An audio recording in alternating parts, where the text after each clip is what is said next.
अस्सलाम वालेकुम dear students. आज की इस वीडियो में हम फर्स्ट ईयर फिज़िक्स के यूनिट नंबर 8 वेव्स के कंसेप्चुअल क्वेश्चंस को डिस्कस करेंगे। तो चलिए स्टार्ट करते हैं। सबसे पहले हमारे पास क्वेश्चन नंबर 1 है, what is the difference between progressive and stationery waves. हमने बताना है कि जो प्रोग्रेसिव वेव्स होती हैं और जो स्टेशनरी वेव्स होती हैं इनके दरमियान क्या फ़र्क होता है। तो आंसर में ये कहा जा रहा है कि नीचे कुछ डिफरेंसेस दिए गए हैं, वो देखते हैं कि कौन कौन से डिफरेंसेस होते हैं। सबसे पहले है कि स्टेशनरी वेव्स जो होती हैं वो स्टिल होती हैं, यानी कि साकिन होती हैं और वो मीडियम में ट्रैवल नहीं करती, जबकि जो प्रोग्रेसिव वेव्स होती हैं वो मीडियम में मुख्तलिफ़ फेजेस के दौरान ट्रैवल कर रही होती हैं। तो सबसे बड़ा यही फ़र्क है कि स्टेशनरी वेव्स को स्टेशनरी इसीलिए कहा जाता है क्योंकि वो ट्रैवल नहीं करती, उनमें एनर्जी जो है वो वहीं पर मौजूद रहती है, जबकि जो प्रोग्रेसिव वेव्स होती हैं वो एनर्जी को एक जगह से दूसरी जगह लेकर जा रही होती हैं। दूसरा जो डिफरेंस है वो ये है कि जो स्टेशनरी वेव्स होती हैं उनमें जो प्रेशर और डेंसिटी में जो चेंज आ रहा होता है उनकी मोशन के दौरान वो यूनिफॉर्म नहीं होता। यानी स्टेशनरी वेव्स में किसी जगह पर प्रेशर ज़्यादा होगा, किसी जगह पर कम होगा, इसी तरह पार्टिकल्स की डेंसिटी किसी जगह पर ज़्यादा होगी और किसी जगह पर कम होगी। लेकिन जो प्रेशर और डेंसिटी में जो चेंज आ रहा होता है प्रोग्रेसिव वेव्स में वो कांस्टेंट होता है, वो एक जैसा ही रहता है। तीसरा है कि स्टेशनरी वेव्स जो हैं वो नोड्स और एंटी नोड्स पर मुश्तमिल होती हैं, जबकि जो प्रोग्रेसिव वेव्स होती हैं वो क्रस्ट और ट्रफ पर मुश्तमिल होती हैं या फिर वो कंप्रेशन और रेयरफेक्शन पर मुश्तमिल होती हैं। और जो लास्ट डिफरेंस है वो ये है कि जो स्टेशनरी वेव्स प्रोड्यूस हो रही होती हैं वो कैसे प्रोड्यूस हो रही होती हैं। तो जब दो वेव्स अपोजिट डायरेक्शन में मूव करते हुए आपस में सुपरपोज होती हैं या आपस में मिलती हैं तो उस वक्त स्टेशनरी वेव्स प्रोड्यूस होती हैं, वो अपोजिट डायरेक्शन में मूव कर रही होती हैं और उस वक्त उनके मिलने से स्टेशनरी वेव्स प्रोड्यूस होती हैं। लेकिन प्रोग्रेसिव वेव्स जो हैं वो प्रोड्यूस हो रही होती हैं किसी भी मीडियम में डिस्टर्बेंस के दौरान। यानी जब भी किसी मीडियम में डिस्टर्बेंस प्रोड्यूस की जाएगी तो जो वेव प्रोड्यूस होगी वो कौन सी होगी, वो प्रोग्रेसिव वेव होगी। तो ये था क्वेश्चन नंबर 1 का आंसर। उसके बाद क्वेश्चन नंबर 2 भी इसी तरह ही है। क्वेश्चन ये है कि clearly explain the difference between longitudinal and transverse waves. जो लॉन्जिट्यूडनल और ट्रांसवर्स वेव्स हैं इनके दरमियान हमने डिफरेंस बताना है। तो नीचे कुछ डिफरेंसेस दिए गए हैं। सबसे पहले तो जो लॉन्जिट्यूडनल वेव्स होती हैं उनमें जो पार्टिकल्स होते हैं वो वेव्स जिस डायरेक्शन में जा रही होती हैं, जिस डायरेक्शन में प्रोपगेट कर रही होती हैं उसके वो पैरेलल वाइब्रेट कर रहे होते हैं। यानी जिस डायरेक्शन में वेव्स जा रही हैं उसी डायरेक्शन में पार्टिकल्स भी वाइब्रेट कर रहे होते हैं। लेकिन जो ट्रांसवर्स वेव्स होती हैं उनमें पार्टिकल्स जो होते हैं वो वेव्स जिस डायरेक्शन में प्रोपगेट कर रही होती हैं उसके वो परपेंडिकुलर वाइब्रेट करते हैं। तो ये पहला इनमें डिफरेंस है।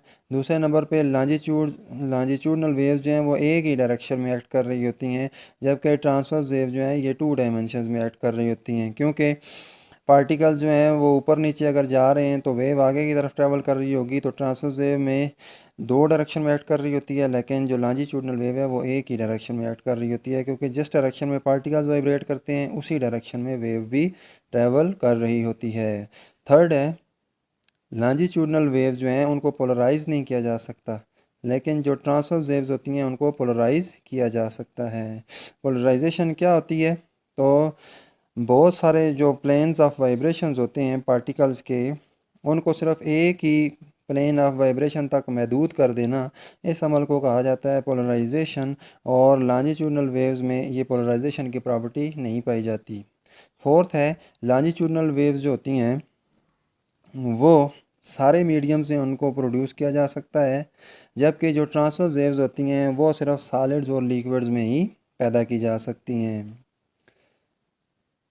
फिफ्थ है, लॉन्जिट्यूडनल वेव जो हैं वो कंप्रेशन और रेयरफेक्शन पर मुश्तमिल होती हैं, जबकि ट्रांसवर्स वेव जो हैं वो क्रस्ट और ट्रफ पर मुश्तमिल होती हैं। उसके बाद है question number 3, how are beats useful in tuning a musical instrument. एक म्यूज़िकल इंस्ट्रूमेंट को ट्यून करने में जो बीट्स हैं वो कैसे इस्तेमाल की जाती हैं या कैसे वो मुफीद होती हैं। बीट्स क्या होती हैं? तो जो पीरियाडिक अल्ट्रेशन होती है, पीरियाडिक चेंजिंग होती है मैक्सिमम और मिनिमम के दरमियान साउंड वेव्स की, इसको कहा जाता है बीट्स। अब ट्यूनिंग से क्या मुराद है, आंसर पे हम चलते हैं कि एक म्यूज़िकल इंस्ट्रूमेंट की ट्यूनिंग से क्या मुराद है। तो एक म्यूज़िकल इंस्ट्रूमेंट की ट्यूनिंग से मुराद ये है कि हम उसके तारों को ऐसे एडजस्ट कर दें कि उसमें से एक ख़ास फ्रिक्वेंसी की हामिल साउंड प्रोड्यूस हो सके।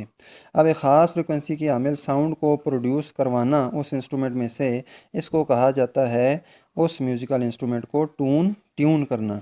अब इसके लिए क्या किया जाता है, इसके लिए पहले तो एक ऐसा इंस्ट्रूमेंट लिया जाता है जिसकी फ्रिक्वेंसी का हमें पता होता है। अब वो इंस्ट्रूमेंट लिया जाता है जो कि अनट्यून्ड होता है और जिसको हमने ट्यून करना होता है। तो अब दोनों को एक साथ बजाया जाता है। एक इंस्ट्रूमेंट वो वाला जिसकी हमें फ्रिक्वेंसी का पता है, जो पहले से ट्यून्ड है, और दूसरा इंस्ट्रूमेंट वो वाला जिसको हमने ट्यून करना है। दोनों को एक साथ बजाया जाता है। अब चूँकि जो दूसरा इंस्ट्रूमेंट होता है जिसको हमने ट्यून करना होता है, वो उसकी फ्रिक्वेंसी जो ट्यून इंस्ट्रूमेंट है उसकी फ्रिक्वेंसी से थोड़ी सी क्या होती है, मुख्तलिफ होती है। लेकिन अब उसकी तारों को, उसके जो हिस्से हैं उनको ऐसे एडजस्ट किया जाता है कि थोड़ी देर बाद उन दोनों में से जो आवाज़ पैदा होती है वो बिल्कुल एक जैसी आवाज़ पैदा होना शुरू हो जाती है। यानी कि दोनों की जो साउंड की फ्रिक्वेंसी होती है वो बिल्कुल सेम टू सेम हो जाती है, एक जैसी हो जाती है। जब दोनों की फ्रिक्वेंसी एक जैसी हो जाती है तो हम ये कहते हैं जी कि जो बीट्स पहले प्रोड्यूस हो रही थी, जो फ्रिक्वेंसी में डिफरेंस था, वो अब क्या हो गया है, ख़त्म हो गया है। तो ऐसे में अब जो इंस्ट्रूमेंट जिसको हमने ट्यून करना था उसकी जो साउंड है उसकी फ्रिक्वेंसी को जब हम एडजस्ट कर लेते हैं तो वो भी क्या हो जाता है जी, ट्यून हो जाता है। और इस तरह इस इंस्ट्रूमेंट को ट्यून किया जाता है। तो ऐसे जब बीट्स को ख़त्म किया जाता है, दोनों की इंस्ट्रूमेंट्स की जो फ्रिक्वेंसी है उनको उसको उसके फ़र्क को ख़त्म करना ही दरअसल बीट्स को ख़त्म करना होता है। तो हम ये कह सकते हैं जी कि ऐसे जो बीट्स होती हैं वो एक म्यूज़िकल इंस्ट्रूमेंट को ट्यून करने में मदद देती हैं। आई होप आपको ये बात क्लियर होगी। क्वेश्चन नंबर 4 है, two wave pulses travelling in opposite direction completely cancel each other as they pass, what happens to the energy they possessed. पूछा जा रहा है कि दो वेव पल्सेस हैं, वेव्स हैं, वो अपोजिट डायरेक्शन में मूव करती हुई जब आपस में मिलती हैं तो वो एक दूसरे को बिल्कुल कैंसिल कर देती हैं। जिस जगह पर मिलती हैं वहाँ पर एक दूसरे को कैंसिल कर देती हैं। तो उनकी एनर्जी के साथ क्या होता है, जो एनर्जी उन दोनों में पाई जाती है जिसकी वजह से वो मूव कर रही होती हैं, उस एनर्जी के साथ क्या होता है। तो आंसर ये होगा कि according to law of conservation of energy, जो एनर्जी उनमें पाई जाती है वो कंजर्व रहती है जब वो एक दूसरे को कैंसिल करती हैं। यानी कि वो जो एनर्जी की मकदार पहले उनमें थी वो वहीं पर मौजूद रहती है। अब उसके साथ होता क्या है, जब वो दोनों एक दूसरे को कैंसिल करती हैं तो कैंसिल करते टाइम दोनों का जो एम्पलीट्यूड होता है वो क्या हो जाता है, वो ज़ीरो हो जाता है। इसका मतलब है कि पार्टिकल की जो डिस्प्लेसमेंट होती है फ्राम द मीन पोजीशन वो क्या हो जाती है, ज़ीरो हो जाती है। जब पार्टिकल की डिस्प्लेसमेंट वहाँ पर ज़ीरो हो रही होती है तो जो पार्टिकल्स की वेलोसिटीज़ होती हैं वो आपस में ऐड कर देती हैं, ऐड हो जाती हैं। जब पार्टिकल्स की वेलोसिटीज़ ऐड हो जाती हैं इसका मतलब है कि वो जो सारी की सारी एनर्जी उनमें पहले थी अब वो किस में चेंज हो गई है, वेलोसिटीज़ ऐड होने से उनकी जो एनर्जी है वो सारी की सारी काइनेटिक एनर्जी हो जाती है।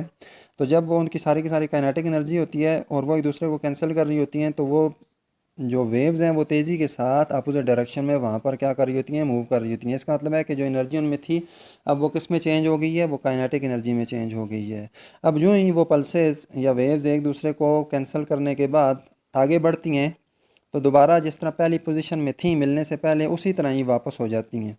तो जब वो एक दूसरे को कैंसिल करने के बाद दोबारा मुखालिफ सिमतों में आगे की तरफ बढ़ेंगी तो अब उनकी जो मैसेज हैं इक्विलिब्रियम पोजीशन से वो बढ़ना शुरू हो जाती हैं। यानी कि पार्टिकल्स की जो डिस्प्लेसमेंट है मीन पोजीशन से वो ऊपर की तरफ होना शुरू हो जाती है और वो पहली वाली शेप में वापस आना शुरू हो जाती हैं, जिसकी वजह से जो उनकी काइनेटिक एनर्जी होती है वो कम होना शुरू हो जाती है। और वो काइनेटिक एनर्जी किस में चेंज होना शुरू हो जाती है, वो पार्टिकल्स की पोजीशन में चेंज की वजह से वो पोटेंशियल एनर्जी में चेंज होना शुरू हो जाती है। तो इस तरह काइनेटिक एनर्जी दोबारा पोटेंशियल एनर्जी में कन्वर्ट हो जाती है और जो टोटल एनर्जी होती है वो कंजर्व्ड रहती है। उसके बाद क्वेश्चन नंबर 5 है, what are the conditions of constructive and destructive interference. Constructive और डिस्ट्रक्टिव इंटरफेरेंस के लिए कौन सी शराइत होंगी।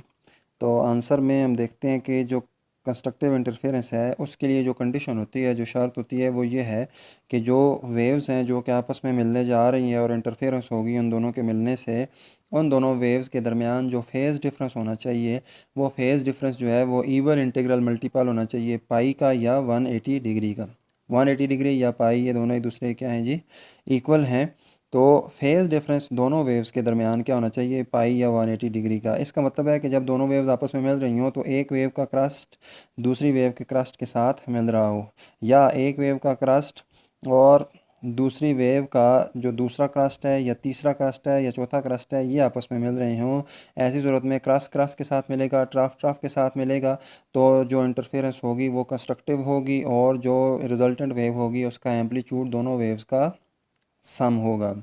अब मैथमेटिकल इसकी कंडीशन जो होगी वो होगी कि फेज़ डिफरेंस किसके इक्वल है, वो एम लेमडा के इक्वल है, जबकि एम जो है वो एक नंबर है, इंटीजर है, और ये है 0 1 2 3 4 5। इसी तरह डिस्ट्रक्टिव इंटरफेरेंस के लिए जो कंडीशन है, जो शर्त है, वो ये है कि जो फेज़ डिफरेंस होगा दो वेव्स के दरमियान वो आड इंटीग्रल मल्टीपल होना चाहिए पाई का या 180 डिग्री का।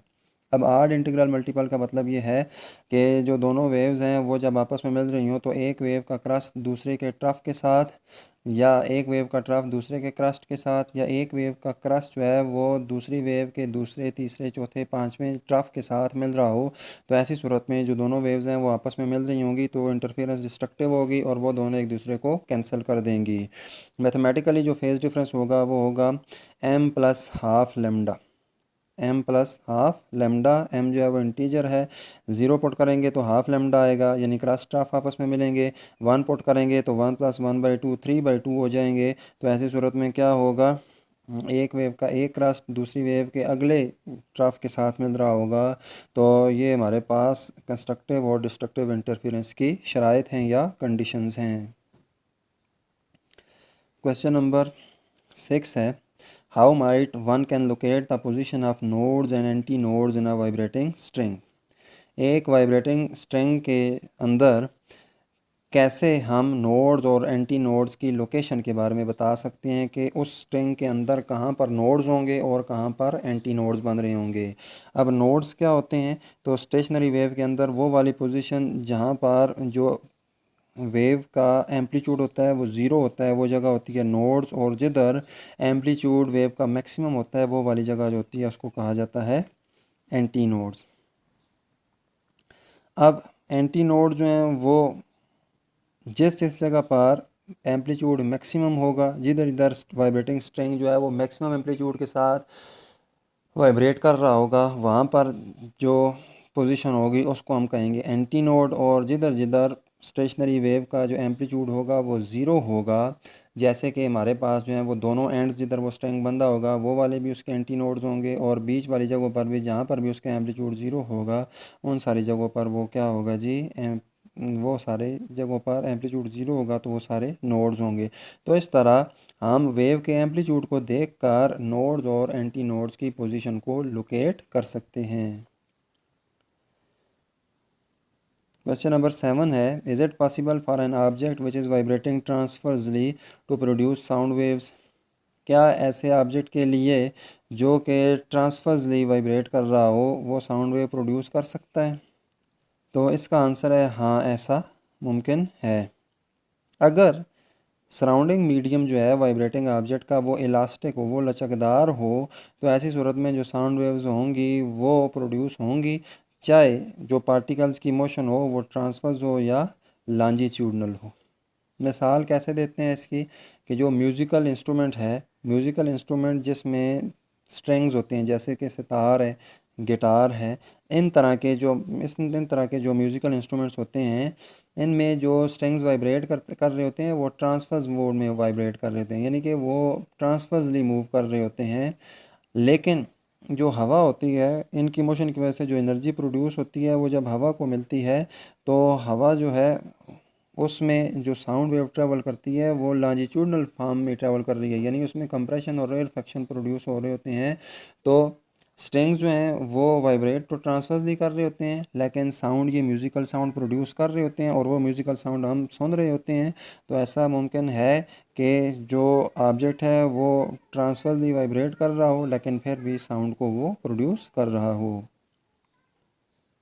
क्वेश्चन नंबर 8 है, why does a sound travel faster in solid than in gases. Sound जो है वो सॉलिड्स में क्यों ज़्यादा तेज़ी के साथ सफ़र करती है गैसेस के मुकाबले में। यहाँ पर फार्मूला दिया गया है कि साउंड का जो स्पीड है वो है v is equal to E divided by rho under the root. E जो है वो मॉडुलस ऑफ इलास्टिसिटी है और रो जो है नीचे ये डेंसिटी है। तो देखें जो वेलोसिटी ऑफ साउंड है वो डायरेक्टली प्रोपोर्शनल है मॉडुलस ऑफ इलास्टिसिटी के और इन्वर्सली प्रोपोर्शनल है डेंसिटी ऑफ द मीडियम के। अब यहाँ पर इसको थोड़ा सा एक्सप्लेन किया जाता है कि अगर मीडियम की डेंसिटी हाई हो, ज़्यादा हो, तो चूँकि इन्वर्स रिलेशनशिप है डेंसिटी का वेलोसिटी के साथ, तो जो साउंड की स्पीड होगी वो लो होगी। सॉलिड्स की जो डेंसिटी होती है वो ज़्यादा होती है गैसेस के मुकाबले में, क्योंकि सॉलिड जो हैं उनमें पार्टिकल्स एक दूसरे के मॉलिक्यूल्स एक दूसरे के बिल्कुल करीब करीब होते हैं, तो वो ज़्यादा डेंस होते हैं गैसेस के मुकाबले में, तो उनमें जो साउंड की स्पीड है वो गैसेस के मुकाबले में कम होनी चाहिए। लेकिन ऐसा होता नहीं है, क्योंकि क्वेश्चन ही यही है कि सॉलिड्स में क्यों स्पीड ऑफ साउंड ज़्यादा होती है गैसेस के मुकाबले में। तो डेंसिटी तो सॉलिड्स की ज़्यादा है, लेकिन जो मॉडुलस ऑफ इलास्टिसिटी है उस पे भी साउंड की स्पीड जो है वो डिपेंड करती है। अब चूंकि जो मॉडुलस ऑफ इलास्टिसिटी सॉलिड्स का जो होता है वो बहुत ही ज़्यादा होता है गैसेस के मुकाबले में। मॉडुलस ऑफ इलास्टिसिटी का मतलब क्या है कि जब भी किसी भी मीडियम के पार्टिकल्स के ऊपर फोर्स लगे और वो एक दूसरे से दूर दूर हों, तो वो थोड़ी देर बाद क्या हो, वो उस फोर्स की वजह से जब दूर होते हैं तो थोड़ी देर बाद वो ख़ुद एक दूसरे के दोबारा से पास आ जाएं, यानी कि वो एक इलास्टिक हों और वो एक दूसरे के पहले वाली पोजीशन पर आ जाएं इस फोर्स या एनर्जी मिलने के बाद भी। तो ऐसी सूरत में उनका जो मॉडुलस ऑफ इलास्टिसिटी है वो बहुत ही हाई होता है। तो सॉलिड्स का मॉडुलस ऑफ इलास्टिसिटी चूँकि गैसेस के मुकाबले में बहुत ही हाई होता है, इसलिए सॉलिड्स में जो स्पीड ऑफ साउंड है वो भी क्या होती है जी, बहुत ही हाई होती है। तो मॉडुलस ऑफ इलास्टिसिटी ज़्यादा होने की वजह से स्पीड ऑफ साउंड भी सॉलिड्स के अंदर ज़्यादा होगी। क्वेश्चन नंबर 9 है, why does the speed of sound wave in a gas changes with temperature.